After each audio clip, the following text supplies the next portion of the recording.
will train. You will harden. You will become my huntsman. Hey guys, welcome back to Critic and Fan, and we're here reviewing the movie Huntsman, Winter's War, starring Charlize Theron. We have Chris Hemsworth, we have Emily Blunt, and we have Jessica Chastain. And this movie is a blend between a prequel and a sequel to the events of the first movie, which is Snow White and the Huntsman. And this movie was kind of confusing to me a little bit. Going to the movie, I watched the trailers, and the trailers made it look like it was going to just be a prequel.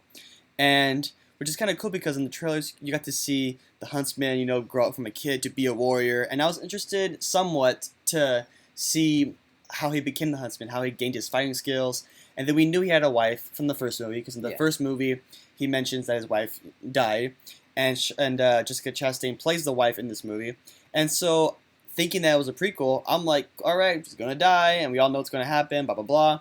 But the film goes in a different direction, and the first 20 minutes of this movie is a prequel. Yeah, it's a prologue. The prologue. Prologue, yeah. And then it just cuts to 7 years later after the events of Snow White and the Huntsman.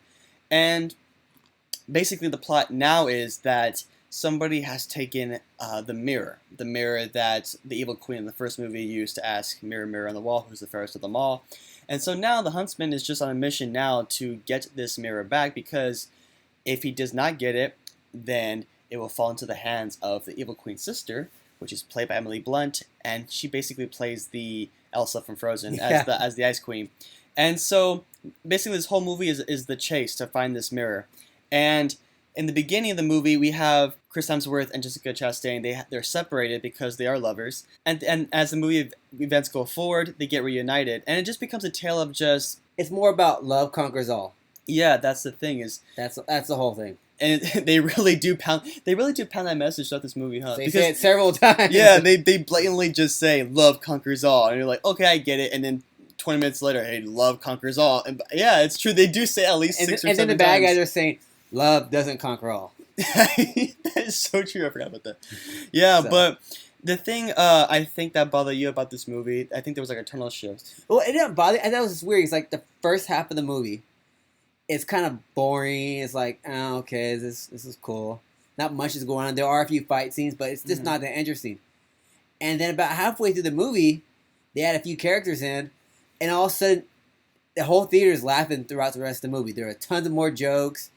It becomes a lot more funnier. It stops being like whatever it was and becomes more of a comedy, almost like an action comedy set in the past. Yeah, it was trying to take itself a little bit too serious in the beginning. Yeah. And then when certain characters come along the way, it just goes for not a full-on comedy ride, but then it becomes much more like they're having fun. Yeah, there's a lot more jokes in it, and it was just kind of weird. It's like, I was like, oh, I didn't expect that. Okay. It got me a little bit more interested in it, but, Yeah, like this movie is not great, and I don't think it's terrible either. And I think part of that is because of the tonal shift, like you were talking about. I think that if the movie knew what it was and it stuck to that kind of cheekiness, tongue-in-cheek kind of way that it was for the middle of the movie on, I think it would have been a much better movie, because since it took itself so serious in the beginning, you're kind of just like, this movie's kind of boring, let's just move on to something else. And then when funny stuff does happen, it kind of helps it out a little bit, but not enough to where you're like, okay, that's a great movie. This movie is directed by a guy, his name is, I don't know if it's Cedric or Kedrick, I don't know, I forgot his name, but this basically is this director's debut making a movie. And you can kind of tell because there are certain scenes where just the directorial, there were certain scenes where I thought could have used a better director, and just to get certain emotion out of certain characters, or to have certain characters not say certain lines that didn't sound cheesy. Ironically enough, this guy was nominated for Best Special Effects from the first Snow White movie. He was nominated for that in 2012. And so this movie is a decently looking movie. This movie, there were some CGI parts that I was kind of like, okay, that looks totally fake. But overall, It's not bad. The CGI is pretty okay. The action scenes were pretty good, right? The action scenes were okay. Yeah, they were fun to watch. Yeah. There is one scene, though. I think you know I'm about to go with this. There's one scene that the Huntsman does where I won't spoil what he does.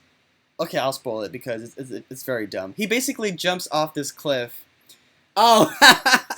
And he jumps off this cliff, and he jumps maybe 800 feet in the air, and he lands on top of a ceiling, and he just tumbles all the way down different parts of the castle of the rooftop. And I'm like, how is this guy not dead? Like, he jumps. I'm not kidding you. He jumps.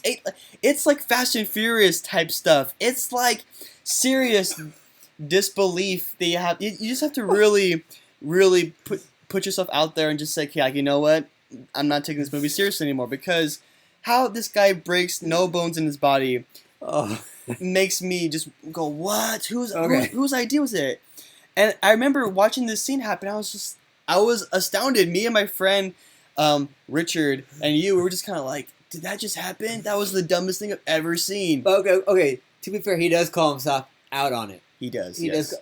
It's funny, but yeah, he's right. Yeah. There's a joke that he makes at the very end when he finishes his landing that kind of like almost tries to save how dumb and ridiculous this moment is, but it is so stupid that you're just kind of like, no, that was dumb. Don't do other dumb stuff like that ever again.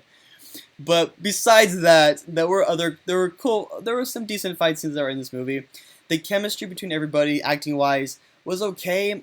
Like Emily Blunt, like she was okay as Queen. I mean, I didn't really care for her. She was kind of boring. She was kind of bland. Yeah, that's what I was saying. Like she was okay. Like she just kind of was bland, like you said. But I think she wasn't really, with the material that she had. I think she did what she could.